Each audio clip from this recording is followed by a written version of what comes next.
اور جی S P plus کے حوالے سے ہم جانتے ہیں اچھی طرح کہ انسانی حقوق کی جو صورتحال ہے وہ ایک بڑی اہم اور کڑی شرط ہوتی ہے یورپین یونین کی.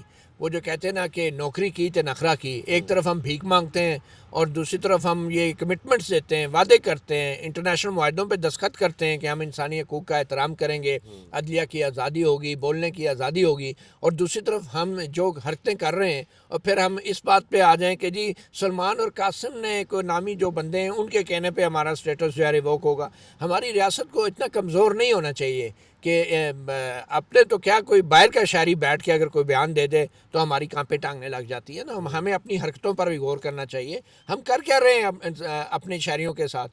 یہ تو سلمان اور قاسم کو تو آپ کہتے ہیں کہ پاکستانی شہری ہے ہی نہیں، یہ برطانوی شہری ہیں، تو پھر آپ کی کانپیں کیوں ٹانگ رہی ہیں اس بات پہ جو انہوں نے ابھی تک کی بھی نہیں ہے؟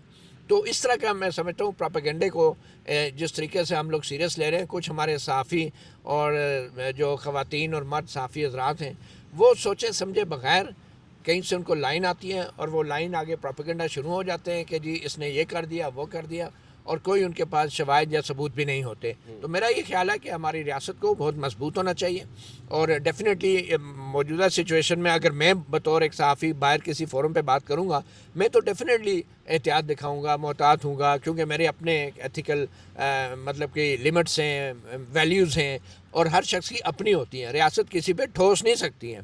مگر یہ کہنا کہ ایک باہر کا برطانیہ کا شہری جس کے باپ کو آپ نے بند کیے ہوا ہے، اس کو فیئر ٹرائل نہیں دے رہے، اس کو ملاقاتیں نہیں ہو رہی، اس کے وکیلوں سے ملاقاتیں نہیں ہو رہی، اس کی اپیلیں سماعت کے لیے مقرر نہیں ہو رہی، اور آپ کیا توقع کرتے ہیں کہ سلمان اور قاسم جو ہے وہ آپ کا کیس لڑیں گے جی ایس پی پلس کے لیے؟ اور ہمیں یہ نہیں بھولنا چاہیے کہ جی ایس پی پلس کا فیصلہ صرف ان بیانات سے نہیں ہونا. جی ایس پی پلس کا فیصلہ جو یورپ کے اندر اس وقت صورتحال ہے، پوری یورپین یونین نے بھارت سے بھی ایک معاہدہ کر لیا ہے، ٹھیک ہے، جس کو مدر آف آل ڈیل کہہ رہے ہیں بھارتی وزیر اعظم. اور اس کے بعد جو ٹیرفس جو ہیں امریکہ کے ساتھ جو بھارت کے ٹیرف طے ہوئے ہیں وہ اس میں بھی بہت کم فرق ہے پاکستان کا اور بھارت کا جہاں تک امریکہ سے تجارت کا تعلق ہے. اور دوسرے بہت سارے فیکٹرز ہیں، عوامل ہیں جن کی بنیاد پہ جی ایس پی پلس کے اسٹیٹس کا فیصلہ ہونا ہے. اور اینڈ پہ اگر خدا نخواستہ جی ایس پی پلس کا اسٹیٹس اگر ہمارا منسوخ بھی ہوتا ہے تو یہ ہماری بہت بڑی کمزوری ہوگی اور بہت بڑی کمظرفی ہوگی کہ ہم اس کا الزام جو ہے سلمان اور قاسم جیسے دو بچوں نوجوانوں پہ ڈال دیں کہ جو پاکستان کے شہری بھی نہیں ہیں اور جن کے باپ کے ساتھ آپ یہ سلوک کر رہے ہیں. چلیں، یہ مطیع اللہ جان صاحب جو بات کر رہے ہیں ثاقب بشیر صاحب، ایک جانب عمران خان صاحب کے کیسز ہیں جو مقرر نہیں ہو رہے اور ان کے وکلاء جو ہیں ان تک رسائی نہیں دی جا رہی. عمران خان کے کیسز کا کیا سٹیٹس ہے اس وقت؟ کیونکہ عید سے پہلے ایک شور مچا ہوا تھا، برپا تھا، اعتزاز احسن صاحب بھی اچانک منظر عام پر آئے، سرفراز ڈوگر صاحب چیف جسٹس اسلام آباد ہائی کورٹ نے انہیں وقت دیا اور کیسز مقرر ہونے کی یقین دہانی کروائی، مگر پھر معاملہ جو ہے وہ رفع دفع بظاہر ایسا لگتا ہے ہو گیا. اب کیا سٹیٹس ہے؟ عمران خان کے کیسز جلد مقرر ہو رہے ہیں؟ کیونکہ غالباً 30 مارچ کی بھی ایک مقدمے میں تاریخ دی گئی تھی. بالکل، اصل میں وہی تناظر تو وہی ہے جو قاسم خان جو بات وہاں پہ جا کر رہے ہیں وہ اس کے حوالے سے بہت زیادہ بحث مباحثہ بھی ہو رہا ہے، شور بھی مچا ہوا ہے، اور کہ ان کو یہ بات نہیں کرنی چاہیے. میرے خیال میں اس کے ذمہ دار بھی ہماری حکومت ہے، ہماری یہاں پہ ایگزیکٹو ہے، اور خاص طور پر میں کہوں گا ہماری عدلیہ ہے، جس عدلیہ کے حوالے سے عمران خان صاحب نے اپنے بیٹے کے ذریعے ایک پیغام بھی بھیجا ہے جو انہوں نے ٹویٹ بھی کیا تھا. اور میں سمجھتا ہوں کہ اس پیغام کے الفاظ پر تو ہم نہیں جاتے کہ وہ الفاظ استعمال ہونے چاہیے تھے، یعنی وہ الگ بات ہے، لیکن اوورآل عدلیہ نے جو ہے وہ پورے نظام کو مایوس کیا، وہ 26ویں 27ویں ترمیم کے ذریعے ہو یا جس طرح بھی ہو. عدلیہ کی مایوسی، عدلیہ سے جو مایوسی آئی ہے اسی وجہ سے آج نہ بات یہاں سنی جا رہی ہے، اسی لیے جو لوگ جو ہے وہ انٹرنیشنل فورمز پہ جا کر بات کرتے ہیں، یا قاسم خان بات کر رہے ہیں جنہوں نے پچھلے 1 سال سے کوشش کر رہے ہیں کہ وزٹ کریں یہاں پہ. وہ اب نئے کاپ پہ آنے کا حکومت کہہ رہی ہے، اور وہ کہتے ہیں ہم نے برطانوی پاسپورٹ اور ویزا پہ آنا ہے، ایک الگ سے ایشو بنا ہوا ہے. جو کیسز کی آپ نے بات کی، وہ کیسز کا معاملہ بھی تو وہی ہے کہ یہ 11 مارچ کو ہیئرنگ ہوئی تھی، تو وہاں پہ ملے تھے جو بیرسٹر اعتزاز احسن صاحب چیف جسٹس سے، تو بیرسٹر اعتزاز احسن صاحب نے باہر آ کے بات کی تھی، اور انہوں نے ایک جو انٹرویو ہے اس میں انہوں نے بات کی. بعد میں 31 مارچ کی تاریخ دی گئی تھی، آج جو ہے وہ 26 مارچ ہے، اور آج آخری ورکنگ ڈے ہے جوڈیشل سائڈ پہ عدالتوں میں، کیونکہ کل کی جو کا ہے جوڈیشل سائڈ پہ ورکنگ نہیں ہوتی فرائیڈے آج کل جو ہے، تو فرائیڈے سیٹرڈے سنڈے وہ کیا بیسیکلی اسمارٹ کفایت شہری کی وجہ سے یا جو بھی ہے تو وہ نہیں ہو رہی. تو اس کا مطلب یہ ہے کہ آج یا تو کال لسٹ آنی چاہیے یا اس سے پہلے آج آنی چاہیے تھی، نہیں آئی. تو وہ جو سر جس دن مقرر کی جاتی ہے تاریخ دی جاتی ہے اسی دن سپلیمنٹری جاری کر دی جاتی ہے. عموماً تو بہت کچھ ہوتا ہے. عموماً تو جب عدالت میں جج بیٹھا ہوا ہو تو وہ اپنے سامنے کھڑے ہوئے کوئی سینئر جونیئر جو بھی وکیل ہوتا ہے اس کیس کو ختم کر کے اٹھتے ہیں کہ ہم نے تاریخ نہیں دینی یا دینی ہے، ہم نے کیا کرنا ہے اور کیا نہیں کرنا. ٹھیک ہے، تو وہ ہونا ہوتا ہے. مطلب فار ایگزامپل وہاں پہ جو ہے وہ اوپن کورٹ میں تو یہ بھی آیا تھا کہ 1 لاکھ روپے جرمانہ جو ہے وہ نیب کو کیا گیا، تو وہ آرڈر میں چیز نہیں آئی. اب آپ یہ بھی دیکھیں نا، کئی دفعہ بھول جاتے ہیں تو اس طرح کی باتیں بھی ہوتی ہیں. تو وہ تو بہت کچھ کرنے کو ہوتا ہے. 31 جنوری کی تاریخ ان کو ملی تھی. پھر علیمہ خان کے بقول ان کو یہ کہا گیا تھا کہ عید سے پہلے فیملی کی ملاقات ہو جائے گی، اور وہ بھی اسی ملاقات کا حوالہ دے رہی تھیں. تو ان دونوں معاملوں میں ہمیں جو ہے وہ بیرسٹر اعتزاز احسن صاحب ایک انٹرویو میں مجھے مایوس نظر آئے. انہوں نے کہا کہ اس دن تو سب کچھ ہمیں یہ کہا گیا یہ بھی ہو جائے گا وہ ہو جائے گا، وہ نہیں ہوئی چیزیں. اس کا مطلب یہ ہے کہ عدلیہ میں بیٹھے ہوئے، ہمارے نظام انصاف میں بیٹھے ہوئے جو لوگ ہیں ان کے پاس بھی اختیار پورا صحیح ہے. ٹھیک ہے، آخری بات میں ایک اور کروں گا کہ پچھلے دنوں جو ہے وہ ایک اہم جو ایک ملاقات تھی، تو اس ملاقات میں ایک اہم شخصیت کو یہ بھی کہا گیا کہ جو جٹ ہیں، آپ جٹ سمجھتے ہیں نا، پنجابی میں جٹ قوم جو ہے وہ بڑی ایک ان کو سپیریئر اپنے آپ کو وہ کہتے ہیں، تو سپیریئر اپنے آپ کو کہتے ہیں تھوڑے جٹ. تو انہوں نے کیا پنجابی میں کہا، او جناب تساں جٹ ہو، جٹ تے جٹاں دے کام کرو، اچھا تاں جے جو ہے وہ تمہیں یاد رکھیا جائے. ہو سکتا ہے وہی کر رہے ہوں. تو بہرحال یہ ایک ملاقات کا ایک تذکرہ تھا. ایک اور ملاقات تھی تو اس میں ایک اہم شخصیت کو ایک اور دوسری اہم شخصیت نے یہ مشورہ دیا. تو پھر دوسرے جو کیسز ہیں وہ آپ دیکھ لیں کہ جو ان کیسز کے حوالے سے بھی ابھی کچھ پتہ نہیں ہے کہاں ہیں. پھر میڈیکل بورڈ کے حوالے سے ایک کیس تھا جو نورین نیازی ہے ان کی جانب سے دائر کی گئی تھی درخواست، وہ فکس ہی نہیں ہوا. پھر یہاں پہ جو پارلیمنٹیرینز ہیں پی ٹی آئی کے، قومی اسمبلی کے کوئی 2 درجن پارلیمنٹرین ایک دن پہنچے ہوئے تھے وہاں پہ، وہ انگوٹھے لگا رہے تھے بایو میٹرکس ہو رہی ہیں جی، نظام انصاف میں جناب پورے تقاضے پورے ہونے چاہیے پٹیشن فائل کرنے کے. پھر ایک دفعہ میں نے دیکھا کہ سینیٹر بھی پہنچے ہوئے ہیں. اچھا، ان کی تضحیق اور اس لیول کی گئی ہے کہ انہوں نے جو 2 پٹیشنز فائل کی تھی نا وہاں پہ، عمومی طور پر یہ ہوتا ہے کہ پٹیشن اٹھاتے ہیں، لگاتے ہیں، اس کو ڈسمس کر دیتے ہیں. وہ پٹیشن لگانا ہی اگلوں نے گوارا نہیں سمجھا کہ ہمارے پارلیمنٹیرین سینیٹر اور پارلیمنٹ قومی اسمبلی کے جو ہیں اراکین، ان کی یہ جو ہے وہ اوقات رہ گئی ہے کہ ایک ہائی کورٹ جو ہے ان کی پٹیشن لگانا ہی گوارا نہیں کر رہی، اور وہ بیچارے ادھر جناب اچھا بھلا کام چھوڑ کے وہ سارا پہنچے ہوئے تھے، انگوٹھے لگانے ہم جا رہے ہیں. ڈرافٹنگ صحیح نہیں کی ہوگی، ظاہری بات ہے، کچھ تقاضے بھی ہوتے ہیں نا. اور میرا خیال یہ ہے کہ بیرسٹر علی ظفر صاحب نے یا سلمان اکرم راجہ صاحب نے، بیرسٹر گور صاحب نے، یہ ہیں تو وکیل ہی، 1-2 عدالتیں تو یہ کرتی ہیں، انہوں نے بھی خیر سے اس کو فالو ہی نہیں کیا. مطلب انہوں نے بھی مجھے لگتا ہے کہ خانہ پوری کرنی تھی، خانہ پوری کر کے آگے چلیں. خبریں تو لگ گئیں. تو متی بھائی کیا دیکھ رہے ہیں جو پل ڈیٹ کی رپورٹ ابھی ہم تذکرہ بھی کر رہے تھے، اس رپورٹ کے کیا اس کا بیسیکلی مؤخذ کیا ہے، کیا وجہ آئی ہے سامنے کہ آپ سمجھتے ہیں کہ یہ رپورٹ اس وقت بڑی امپورٹنٹ ہے؟ آپ نے ٹویٹ بھی کیا ہے اس کو، جس میں بیسیکلی نیشنل سیکورٹی کمیٹی کی میٹنگ بلانے کے حوالے سے کہا جا رہا ہے کہ وہ بلانی چاہیے حکومت پاکستان کو. دیکھیں، پل ڈیٹ ایک این جی او ہے اور اس کی تاریخ یہ ہے کہ یو ایس ایڈ کے فنڈ سے اس این جی او نے پاکستان میں پارلیمنٹری ڈیموکریسی کے لیے بہت کام کیا. مگر یہ وہ وقت تھا کہ جب امریکہ کے امریکہ کے اپنے اندر ڈیموکریسی کے لفظ کو بڑے فخر سے بولا جاتا تھا. مگر اب امریکہ میں جو صورتحال ہے اس میں یو ایس ایڈ کے فنڈ بھی بند ہو گئے ہیں پورے پاکستان میں، اور اب پل ڈیٹ جو ہے وہ مکمل طور پہ میں اگر کہوں کہ وہ پاکستانی ہے، لوکل ہے اور لوکلی سسٹین کرتی ہے. اور اس کی جو ایک رپورٹ آئی ہے اس میں سفارش کی گئی ہے کہ یہ جو نیشنل سیکورٹی کمیٹی ہے، ٹھیک ہے، جو ایک قانون کے تحت جو اسٹیبلش کی گئی ہے، اس کی باقاعدہ میٹنگز ہونی چاہیے، اجلاس ہونے چاہیے، اور اس میں سول اور جو ملٹری قیادت ہے اس کو مشاورت سے بڑے فیصلے کرنے چاہیے. یہ میں رپورٹ پڑھ رہا تھا اور میں سوچ رہا تھا کہ ایک وقت تھا کہ جب نواز شریف کی وزیر اعظم تھے اور ان کے دور میں جنرل جہانگیر کرامت آرمی چیف تھے، اور جنرل جہانگیر کرامت نے اسی سول ملٹری بظاہر ایک تناؤ کے دوران ایک بیان دیا جس میں کہا گیا تھا کہ ایک ایسا ڈائلاگ کا فورم ہونا چاہیے جس میں فوجی قیادت اور سول قیادت بیٹھ کے معاملات کو طے کرے. انہوں نے سمپل ایک بیان دیا تھا کہ ایک نیشنل سیکورٹی کونسل ہونی چاہیے یا اس طرح کی بات کی تھی. تو اس پہ نواز شریف صاحب کو طیش آ گئی، انہوں نے بلا کے ان سے استعفیٰ مانگ لیا. جہانگیر کرامت صاحب کافی مطلب جتنے بھی آرمی چیف آئے ہیں ان ساروں میں سب سے زیادہ پڑھے لکھے، انٹلیکچوئل اور بڑے ڈیپ تھنکنگ آرمی چیف تھے. انہوں نے بغیر اس وجہ سوچے سے ان کی تعریفیں کر رہے ہیں کیونکہ وہ مستعفی ہو گئے تھے. جی مستعفی بھی ہو گئے تھے اور میرے والد صاحب کے کورس میٹ بھی تھے بٹ اینی وے، لیکن یہ ایک تاریخی ایک ریکارڈ کی بات ہے کہ انہوں نے بلا چوں چرا استعفیٰ دے دیا. ایک آرمی چیف نے وزیر اعظم کے اعتراض کے اوپر استعفیٰ دے دیا کیونکہ ان سے استعفیٰ مانگا گیا تھا.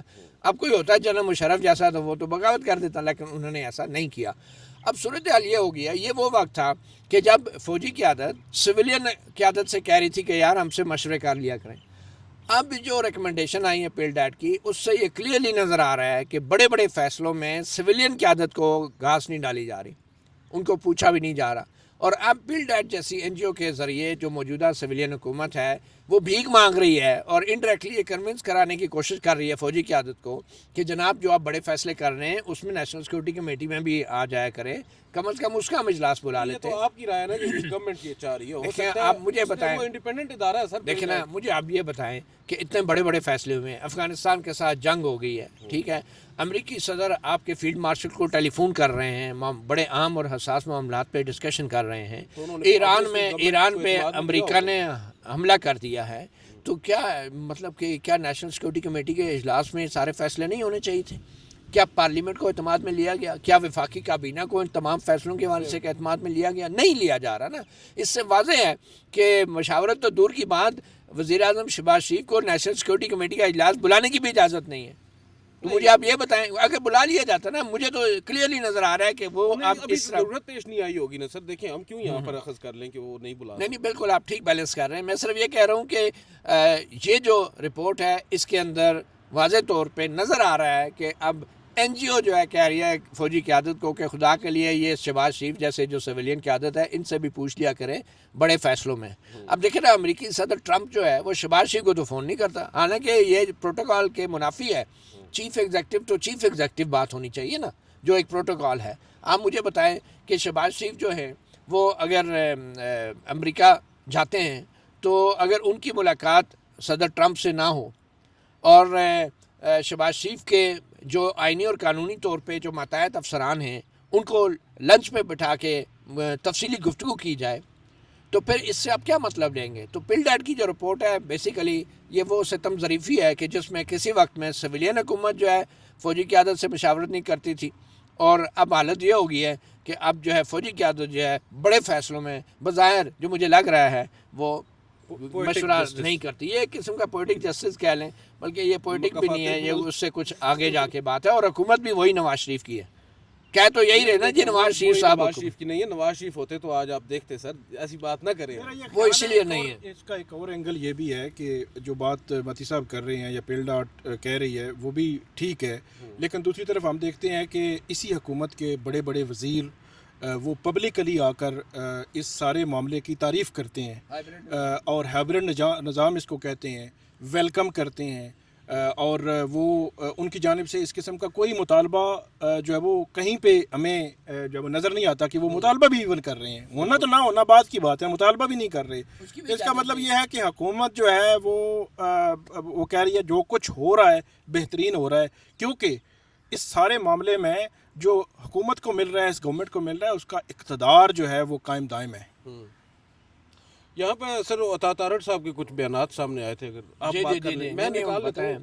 عطا تارڑ صاحب کے جو بھی بیان ہوں، میں یہ سمجھتا ہوں کہ جو پیل ڈیٹ کی رپورٹ ہے وہ بہت واضح ہے، اور یہ رپورٹ اس لیے نہیں ہے کہ شہباز شریف صاحب فیصلے کر رہے ہیں اور فوجی قیادت کو اعتماد نہیں لے رہے. یہ تو آپ سوچیں بھی نا، یہ تو سوچنے کی بھی اجازت نہیں ہے، یہ سوچنا بھی جرم بھی ہے. ٹھیک ہے، یہ صرف اس لیے ہے کہ پل ڈیٹ یہ چاہتی ہیں کہ ہائیبرڈ نظام جو ہے اس کی کامیابی کے لیے ضروری ہے کہ فوجی قیادت سویلینس کو بھی ساتھ لے کے چلے، ادروائز یہ ہائیبرڈ نہیں ہے. اوکے. ٹھیک ہے نا. تو یہ کم از کم ہائیبرڈ نظام کی بقا کے لیے پل ڈیٹ کے مطابق فوجی قیادت کو نیشنل سیکورٹی کمیٹی کے اجلاس میں شریک ہو کے تمام فیصلوں پہ سویلین حکومت کو آن بورڈ لینا چاہیے. اچھا سر، یہ وزیر اطلاعات ہیں اعظم نذیر تارڑ صاحب، ان کا ایک بیان سامنے نہیں، آیا. اعظم نذیر تارڑ سوری، عطا تارڑ صاحب. جی جی، وہ اعظم سارے نذیر تارڑ- سارے تارڑ ایک جیسے نہیں ہوتے. نہیں سر، ہمارے تو ایک جیسے ہی ہیں. ہاں جی بالکل. اچھا، جنیوا اجلاس میں غیر معمولی صورتحال دیکھنے میں آئی ہے. کوئی سیاسی لیڈر پاکستان سے بڑا نہیں ہے. تنقید سب کا حق ہے، لیکن ملک کا وقار دو پر نہ لگایا جائے. کوئی سیاسی جماعت یا لیڈر ملک سے مقدم نہیں ہوتا. قومی مفاد سب سے مقدم ہے. ہم سب مملکت خداداد کے مرہون منت ہیں. سیاسی مخالفت میں ملک کی تضییق ناقابل برداشت ہے. مارکہ حق کی فتح نے پاکستان کا مقام بڑھا دیا. موجودہ صورتحال میں ملک کے خلاف پروپیگنڈا ناقابل برداشت ہے. ملک کو بچانے کے لیے پاکستان کھپے کی نعرے بھی لگے، اور پھر آگے چل کر وہ یہ کہتے ہیں کہ ہم نے عمران خان کے بیٹوں کو نائک کوپ پر پاکستان آنے کا کہا. عمران خان کے بیٹے نائک کوپ کی بجائے دوسرے ذرائع پر لگے رہے. پاکستان کو دنیا بھر میں ایک ذمہ دار ملک سمجھا جاتا ہے. پی ٹی آئی والوں نے پاکستان کو ڈیفالٹ کے دہانے پر لا کھڑا کیا تھا. انہوں نے دعائیں کی کہ پاکستان ڈیفالٹ کر جائے. ڈیفالٹ کی باتیں کرنے والوں کے منہ میں خاک. بہرحال اس پر ڈائریکٹلی انہوں نے بات نہیں کی. وہ یہ ضرور کہہ رہے ہیں کہ پی ٹی آئی والے پھر بھی باز نہیں آئے. انہوں نے 2024 میں کال دی کہ پاکستان کا جی ایس پی پلس سٹیٹس واپس لیا جائے. یہ جی ایس پی پلس سٹیٹس واپس کروا کر ایکسپورٹرز کو نقصان پہنچانا چاہتے تھے. یہ وہ لوگ ہیں جو عارف اجاکیہ جیسے لوگوں سے مل کر سازش کرتے ہیں. عارف اجاکیہ برطانیہ میں بھارت کے لیے کیمپین چلاتا ہے. یہ وہ عارف اجاکیہ صاحب ہیں متی بھائی، جن کے ساتھ کل قاسم اور سلیمان کی اور زلفی بخاری کی کچھ تصاویر سوشل میڈیا پر وائرل ہیں. اور یہ اسی موقع پر جب وہاں پر انہوں نے خطاب کیا، اس خطاب سے پہلے غالباً وہاں پر جاتے ہوئے ان سے ملاقات ہوئی اور انہوں نے تصاویر بنوائی ہیں.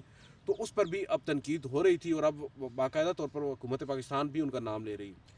دیکھیں، اب عطا تارڑ صاحب کے بیان پہ اب کیا ہم کمنٹ کریں. سر وزیر اطلاعات ہیں، کیوں نہ کمنٹ کریں آپ. اور آپ کو پتہ ہے جس قسم کی اطلاعات ہمارے ملک میں اس وقت چل رہی ہیں، تو ان کو بنیادی جو الزامات ہیں ان کا جواب دینا چاہیے تھا. جو عدلیہ کے حوالے سے الزامات لگے ہیں، جو انسانی حقوق کی خلاف ورزیوں کے حوالے سے الزامات ہیں، اس پہ تو بات نہیں کی. بڑا آسان ہے جی، یہ پی ٹی آئی کے سلمان و قاسم کون سے پی ٹی آئی کے لیڈر ہیں یار؟ مجھے آپ پہلے یہ بتائیں. وہ اتنے ہی پی ٹی آئی کے لیڈر ہیں جتنے عطا تارڑ سیاستدان ہیں. ٹھیک ہے نا. اب میں اب کیا اس سے زیادہ کہوں؟ اب مطلب اس طرح ایک ہی برش سے پینٹ کر دیا آپ نے کہ جناب یہ پی ٹی آئی ہے. سلمان قاسم کون سی پی ٹی آئی؟ وہ بچے ہیں، بیٹے ہیں یار. عطا تارڑ کے والد صاحب اگر جیل میں ہوتے تو عطا تارڑ باہر لندن میں بیٹھے ہوتے، ان کو ملاقات نہ کرنے دی جا رہی ہوتی، تو عطا تارڑ کیا باتیں کرتے ہیں؟ آپ بھول گئے عطا تارڑ کی وہ مشہور زمانہ تصویر جس میں ایک ہاتھ میں کتاب تھی اور دوسرے ہاتھ میں انہوں نے فنگر شو کی ہوئی تھی آئین کو. مطلب اس لیول پہ لوگ. اور پھر نواز شریف جب جلا وطن تھے تو ان کی جو ملاقاتیں پہ پروپیگنڈا ان کے خلاف ہوتا تھا باہر کہ فلاں سے مل لیا، فلاں سے مل لیا، وہ بھول گئے. تو اس طرح کی غداری اور ملک دشمنی کے الزامات تو خود نواز شریف پہ بھی لگتے رہے، کیسز بھی بنتے رہے. ٹھیک ہے، ان کی اپنی تقریروں میں جو عورتیں کرتے رہے. آج یہ عطا تارڑ کے لیول پہ آ کے پریس کانفرنس سے چیزیں واضح ہوں گی. اور یہی وجہ ہے کہ انٹرنیشنل فورم جو ہے ہمیں سیریس نہیں لیتے. ہونا تو یہ چاہیے تھا کہ U N H C R کے اندر یو کے میں جو پاکستان کے سفیر ہیں یا امریکہ میں جو پاکستان کے ایمبیسڈر ہیں، انہیں جا کے پیش ہو کے پاکستانی حکومت کا موقف دینا چاہیے تھا اور سوالوں کے جواب فیس کرنے چاہیے تھے. خود وہ تنخواہیں لیتے ہیں، اپنی ایمبیسیوں سے نکلتے نہیں ہیں، عیاشیاں کرتے ہیں. اور جب اس طرح کے فورمز ہوتے ہیں تو وہاں پہ جا کے پاکستان کا دفاع کرنے کا کام کس کا ہے؟ کیوں عطا تارڑ جیسے لوگوں کو پاکستان میں بیٹھ کے اس طرح کے سیاسی بیان بازی کرنی پڑتی ہے؟ کیوں ہمارے سفیر جو ہیں، ہمارے ایمبیسڈر جو ہیں اور پاکستان کے جو بڑے بڑے مفاد کے چیمپئنز ہیں، وہ کیوں نہیں جا کے ان فورم کے اوپر جا کے بات کرتے اور پاکستان کا دفاع کرتے؟ کس بات کی تنخواہیں لے رہے ہیں یہ سفارتکار؟ تو میں سمجھتا ہوں کہ اس طرح کی حرکتیں کرنے کی بجائے اپنے ایمبیسیز کو ایکٹیو کریں اور جو ایگزیکٹ الزامات ہیں ان کا جواب دیں. صحیح. اچھا، لاسٹلی ایمان مظہری اور ہادی علی چٹھا. ایک آئینی عدالت کا فیصلہ بھی جی ہاں، اس کے اوپر سر آخر میں آ جاتے ہیں. ایمان مظہری اور ہادی علی چٹھا کے کیس کا کیا سٹیٹس ہے؟ اب طویل عرصہ ہو چکا ہے وہ قید میں ہیں. ملاقات ان کی غالباً ان کی والدہ کے ساتھ عید پر تو ہوئی ہے، ان کی فیملی کے ساتھ. کیا آپ کو لگ رہا ہے ان کا کیس لگ رہا ہے سماعت کے لیے مقرر ہو رہا ہے, وہ باہر آتے نظر آ رہے ہیں آپ کو؟ عدیل صاحب 23 مارچ کو بڑا سین کریٹ کر کے ان کی گرفتاری کی گئی, وہ کورٹ میں پیش ہونا چاہتے تھے. پھر 24 مارچ کو جج مجوکا 23 جنوری کو 23 جنوری کو تو 24 جنوری کو جج مجوکا صاحب نے ان کا حق دفاع ختم کر کے ان کو سزا دے دی. اور جج افضل مجوکا صاحب جب کیس سن رہے تھے تو روزانہ 18 دفعہ وہ کیس لگتا تھا. 18 سے میری مراد یہ ہے کہ صبح سے شام تک جو ہے وہ تاریخ ہی پڑتی رہتی تھی. 6-7 دفعہ کیس جو ہے وہ لگ جائے 8 بجے کے بعد 8:30 جی چلتا رہتا تھا. تو ایسی کوئی جلدی تھی, تیزی تھی, لگ رہا تھا کہ کوئی چیزیں رکی ہوئی ہیں, اور وہ پھر سزا ان کو دے دی گئی. اور اس کے بعد جو ہے وہ جب اپیلوں کی باری آئی ہے تو اب اپیلیں ان کی آگے نہیں بڑھ رہی.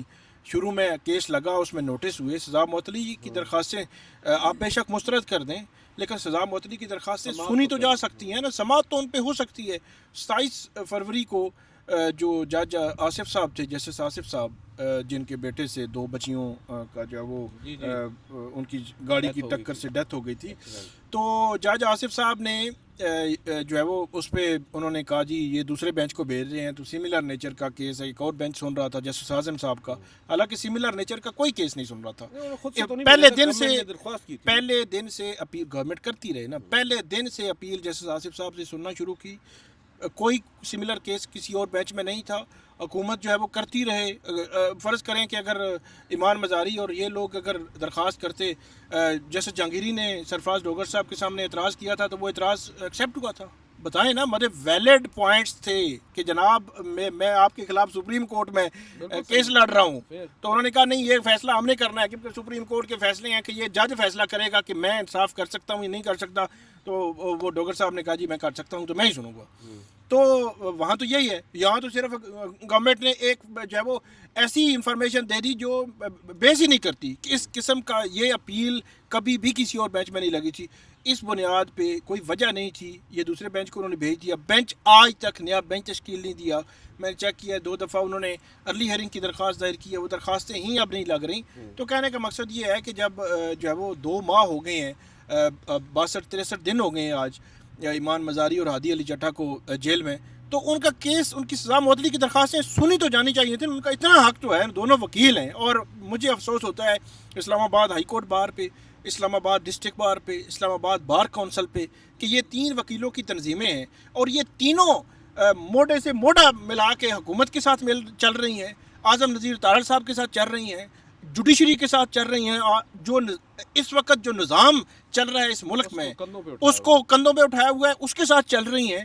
یہ کسی 26ویں 27ویں 28ویں ترمیم کے خلاف نہیں بولتی. یہ سارا کچھ کرنے کے باوجود بھی یہ اتنا نہیں کر سکتے کہ ان کے 2 وکیل, ایک کپل ہے جو ہے وہ ہسبینڈ وائف ہیں, ان کو جیل میں رکھا گیا ہے اور ان میں بڑی ویلڈ پوائنٹس ہیں.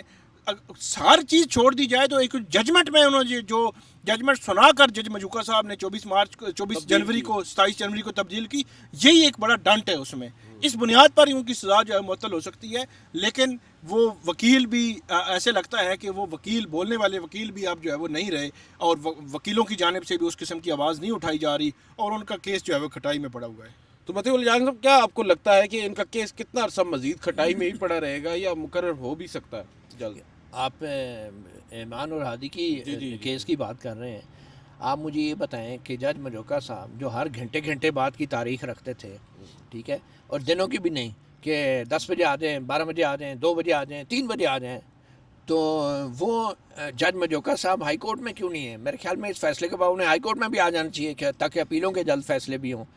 لیکن نا سزا دیتے وقت جو ہے یہ عدلیہ ہماری جج مجوکا بن جاتی ہے, اور جب اپیلوں کے فیصلے کی باری آتی ہے تو سرفراز ڈوگر بن جاتے ہیں آپ. تو اس طرح نہیں ہونا چاہیے. اپیل جو ہے وہ ایک ایکسٹینشن آف ٹرائل ہے, اور اگر یہ ایکسٹینشن آف ٹرائل ہے اپیل, تو اپیل کو بھی اسی رفتار سے سنا جانا چاہیے جس رفتار سے ٹرائل مکمل کیا گیا ہے.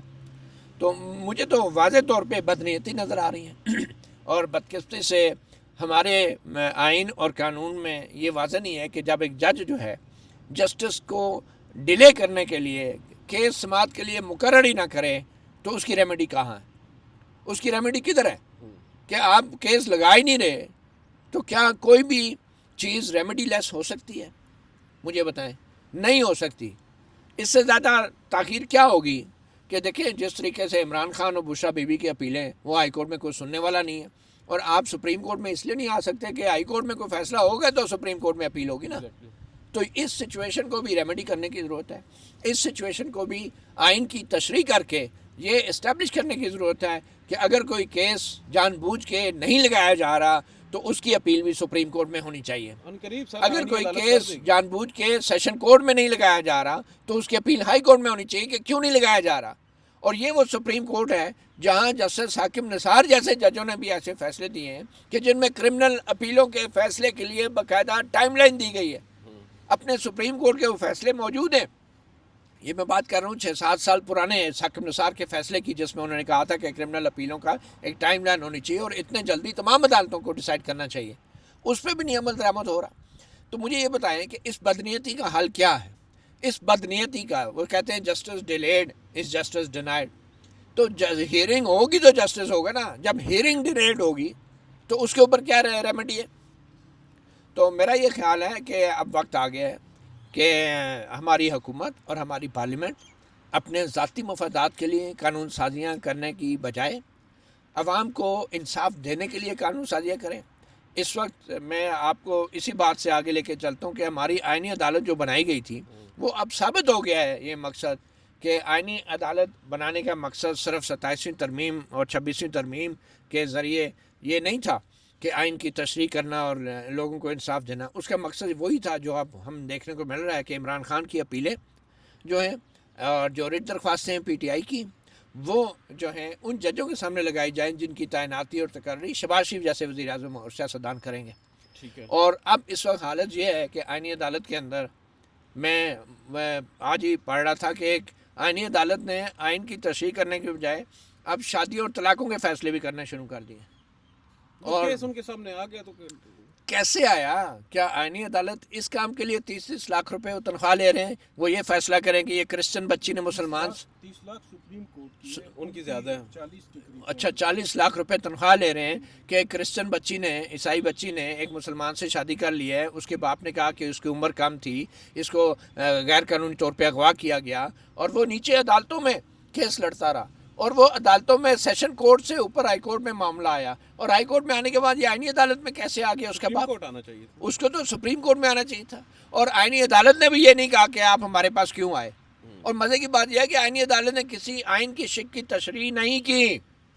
آئینی عدالت نے سمپل فیکٹس کے اوپر جو ججمنٹ ابھی تک جو میں پڑھ رہا ہوں اس میں سمپل فیکٹس کے اوپر انہوں نے کہا ہے کہ بچی اپنی مرضی سے اس نے شادی کی ہے, اس نے اسلام بھی قبول کر لیا تھا اور بچی جو ہے کرسچن بچی جو ہے وہ مسلمان سے شادی کر سکتی تھی. اب اس کام کے لیے 45 لاکھ روپے کے ماہانہ تنخواہ مراد لے رہے ہیں ججز. یہ کام جو ہے یہ تو ایک سیشن کورٹ کا کام ہے, یہ تو ہائی کورٹ میں بھی یہ کیسز نہیں آنے چاہیے. آپ کو قانون تبدیل کرنا ہوگا نا. اب ایک کیس ان کے پاس آ رہا ہے تو انہوں نے تو فیصلہ کرنا نہیں, ان کو یہ کہنا چاہیے تھا کہ 27ویں ترمیم کو بھی اگر آپ پڑھیں نا آئینی عدالت میں صرف وہ معاملات آ سکتے ہیں جن میں کوئی کوشچن آف لا ہو, جن میں کوئی آئین کی تشریح کا معاملہ ہو. اس شادی بیاہ اور طلاقوں کے کیسز اب آئینی زیادہ وہ یہ کر سکتے تھے, ریفر کرتے تھے سپریم کورٹ. دیکھیں جی یہ پبلک ریلیشننگ ہے. ہمارے ناصر اقبال صاحب ڈان کے رپورٹر ہیں, انگریزی میں انہوں نے فرنٹ پیج پہ چھاپ دی ہے جی کرسچن بچی کی شادی اب ہولڈ ہو گئی, امریکہ اور یورپ میں جشن منایا جائے جی, پاکستان جیسے ملک میں کرسچن بچی. یار ہمارا مذہب جب اجازت دے رہا ہے, قرآن اجازت دیتا ہے, حدیث اجازت دیتی ہے, ٹھیک ہے, تو آپ کون ہوتے ہیں ادھر بیٹھ کے یہ کریڈٹ لینے کے کہ ہم نے ویلیڈیٹ کر دیا, اب ہولڈ کر دیا میرج جو ہے. آپ جو ہیں امریکہ کو اور یورپ کو خوش کرنے کے لیے یہ سٹوریاں فرنٹ پیج پہ انگریزی اخباروں کے چھپا رہے ہیں. آپ کا یہ کام ہے کہ آئین کی تشریح کرنے کی بجائے, یہ آئین میں اسٹیبلش ہے یہ رائٹ ٹو چوز جو ہے, اور یہ جو شادی کرنے کا حق ہے ایڈلٹ بچی کی مرضی کا, یہ تو آلریڈی سپریم کورٹ کے فیصلے موجود ہیں, ہائی کورٹ کے فیصلے موجود ہیں. اس میں آئینی عدالت نے کیا تیر مارا ہے؟ اس میں دین کی امانت کا کہاں سے معاملہ آ گیا یا امین الدین صاحب کا کہاں سے جورسڈکشن پیدا ہو گئی؟ تو یہ میں سمجھتا ہوں یہ ساری پبلک ریلیشننگ ہے اور یہ صرف شوشہ ہے, اور اس طرح کے کام آئینی عدالت کو کرنے کی بجائے اس آئین کی تشریح کریں جس آئین کا بیڑا غرق ہوا ہے. اور اسی آئینی عدالت کی ناک کے نیچے جو کچھ آئین کے ساتھ اور انسانی حقوق کے ساتھ کھلواڑ ہو رہا ہے, تو پھر بعد میں عطا طارق جیسے لوگ پریس کانفرنس میں کہتے ہیں جی پاکستان کے خلاف باتیں ہو رہی ہیں. بھئی اپنے گریبان میں تو آپ جھانکیں نا, پاکستان کے خلاف جو باتیں کر رہے ہیں آپ ان کے ساتھ کیا کر رہے ہیں؟ ٹھیک ہے, یہ بھی اپنے اس کو کہتے ہیں نا آپ اپنی اداؤں پہ ذرا غور کیجئے. بالکل وہ کر رہے ہیں سر غور. ناظرین آج کے اس ولاگ سے اتنا ہی. مجھے مطیع اللہ جان صاحب کو, ثاقب بشیر صاحب کو اجازت دیجیے. اللہ حافظ.